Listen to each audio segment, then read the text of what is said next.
புத்தாண்டை முன்னிட்டு புதுச்சேரி மணக்குள விநாயகர் கோவிலில் சிறப்பு அபிஷேக ஆராதனைகளுக்கு பின் தங்க கவசத்தில் எழுந்தருளிய விநாயகரை ஏராளமான பக்தர்கள் தரிசனம் செய்து வருகின்றனர். இதுகுறித்த கூடுதல் விவரங்களோடு இணைகிறார் எமது செய்தியாளர் கிருஷ்ணா. கிருஷ்ணா, வணக்கம். விவரங்களை வழங்கலாம்.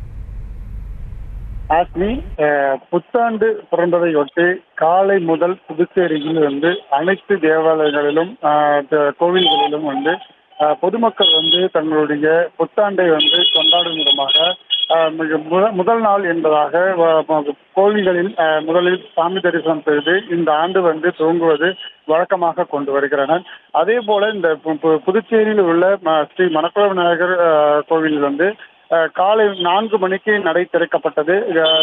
நடை திறக்கப்பட்டதிலிருந்து மூலவருக்கு சிறப்பு அபிஷேகம் ஆராதனை செய்யப்பட்டு தங்க கவசம் அணிக்கப்பட்டது. அதே போல உற்சவருக்கு வருடம் சிறப்பான அலங்காரங்கள் செய்யப்பட்டு பொதுமக்களுக்கு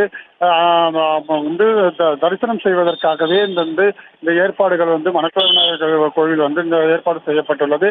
காலை முதல் 4 மணியிலிருந்து மக்கள் நீண்ட வரிசையில் நின்று 2 கிலோமீட்டர் தொலைவில் நீண்ட வரிசையில் நின்று தங்களுடைய இந்த புத்தாண்டை வரவேற்கும் விதமாக தங்கள் குடும்பத்தினருடன் இந்த கோவிலுக்கு சாமி தரிசனம் செய்து வருகின்றனர்.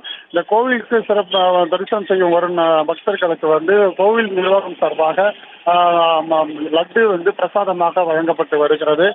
இதே போல கோவில் இந்த புதுச்சேரி நகர பகுதியில் இருக்கும் வணிக நிறுவனங்கள், கடை வைத்திருப்பவர்கள் அனைவருமே தங்களுடைய கடை திறப்பதற்கு முன்னு விநாயகரை தரிசனம் செய்துவிட்டு காலண்டரை வாங்கி கொண்டு அதன் பிறகுதான் அந்த கடை திறப்பதற்கு செல்வார்கள். அதே போல இந்த ஆண்டும் அதே போன்று பக்தர்கள் சாமி தரிசனம் செய்துவிட்டு சென்று வருகிறார்கள். நீண்ட வரிசையில் தற்போது வரை இந்த பொதுமக்கள் சாமி தரிசனம் செய்து வருகின்றனர். தாஷி, செய்திகளை உடனுக்குடனும் துல்லியமாகவும் தெரிந்து கொள்ள சப்ஸ்கிரைப் பண்ணுங்க.